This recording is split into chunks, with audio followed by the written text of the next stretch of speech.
Polda Metro Jaya, termasuk gugatan yang masih menunggu putusan dari Pengadilan Negeri Jakarta Selatan melalui ekor pada tanggal 15. Nah, tetapi sebelum putusan perdata tersebut, pada tanggal 7 Maret kami sudah menerima SP2HP berkaitan dengan laporan polisi di Polda Metro Jaya terhadap terlapor CSB.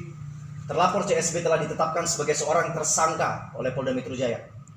Ya. Jadi artinya terkait progres laporan tersebut, sebagaimana kami terus berkoordinasi dengan tim penyidik, kami menyerahkan alat bukti, kami menyerahkan menghadirkan saksi-saksi yang untuk diperiksa. Nah, di sini sudah diperoleh 2 alat bukti yang cukup yang bersandar pada 184 KUHP di situ, sebagaimana itu adalah kewenangan daripada penyidik juga. Penyidik meyakini melalui gelar perkara telah ditetapkan tersangka seorang terlapor CSB tersebut. Jadi demikian perkembangannya. Nanti selanjutnya akan melengkapi administrasi masalah penetapan tersangka tersebut. Oleh karena kami mendapatkan informasi juga bahwa CSB sampai saat ini pun belum menghadap kepada penyidik di Treskrimum Polda Metro Jaya. 2 alat buktinya apa, Pak? Itu nanti yang akan mungkin bisa ditanyakan ke Polda Metro ya. Karena kan di sini kembali lagi hak daripada kita adalah menerima surat pemberitahuan perkembangan hasil penyidikan. SP2HP itulah yang kita terima. Di mana SP2HP inilah di sini estapnya ya, surat ketetapan menetapkan tersangka seorang CSB tersebut. Kak Jeddah, akhirnya setelah menunggu lama, akhirnya si S menjadi tersangka. Mungkin gimana sih Kak? Rasa leganya kayaknya. Yang pasti bersyukur dengan proses yang panjang ini bisa sampai di titik ini itu luar biasa banget.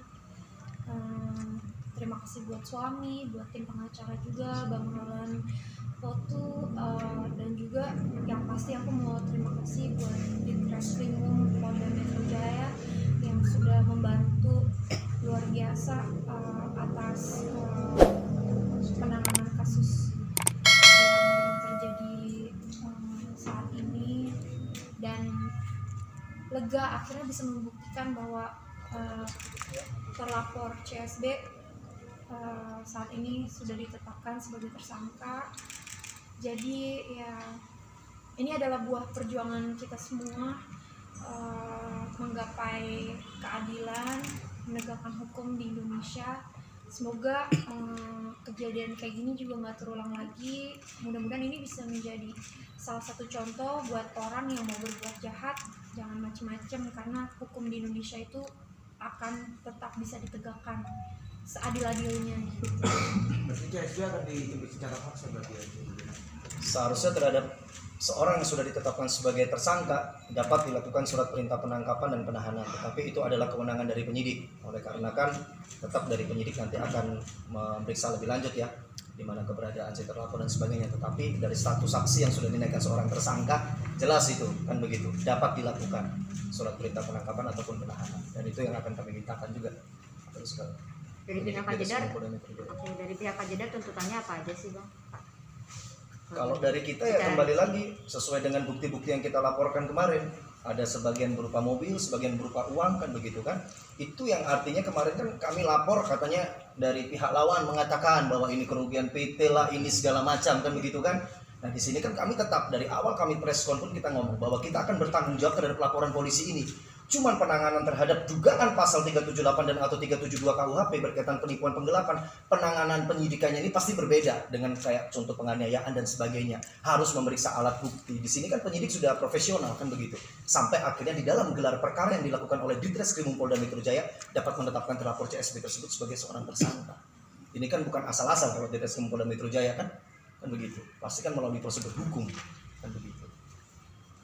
Tapi kan di pengadilan yang di court itu bahwasanya CSB sendiri meminta meminta uang sejumlah 50 itu gimana Ya, tanggapannya? itu nanti putusan yang akan melalui ekor tanggal 15 itu pasti nanti putusannya akan berbunyi apa, kita pasti akan preskonkan juga. Sebagaimana saya melihat juga tanggapan dari kuasa hukum dari CSB ya, mengatakan dia optimis lah, yakin, sah-sah saja menurut saya. Tetapi kalau dari kami tidak mau mendahului putusan hakim. Biarlah prosedur hukum itu nanti yang berbicara. Seperti ini dari awal kami dibilang katanya laporan salah, pelapor ini itu. Tetapi di sini ya kembali lagi bukti yang akan berbicara, prosedur yang akan berbicara. Begitupun dengan putusan nanti. We will see, kita sama-sama lihat nanti. Putusannya. Makanya kata lawan juga kan bakal jaminannya dua rumah. Silakan. Ya itu bebas. Orang mau mengajukan tuntutan berapapun, mereka mau mengajukan sita jaminan konservatoire besla, itu adalah hal yang wajar, hal yang lumrah. Tetapi apakah dalil tersebut dapat dibuktikan? Kan kembali lagi, majelis hakim tentu akan bersandar pada alat-alat bukti yang sudah diatur oleh hukum formil. Demikian juga dengan laporan kami. Kalau Kak Vincent dan Kak Jidat mungkin menanggapinya seperti apa? Setelah penetapan terkait yang tersangka. sidang ikut itu katanya Katanya lawan rumahnya akan disita akan disita. di Jaksel dan di Bali katanya. Ya tanggapannya mau dibilang shock ya shock, maksudnya dengan bukti apa kayak gitu loh. Apalagi kan kita kan di sini kan nggak mau keluar-keluar yang tidak benar. Di sini kan kita juga ikutin prosedur, kita juga kalau ditanyakan bukti kita memberikan bukti, dan nanti kalau masalah keputusannya kita lihat nanti aja.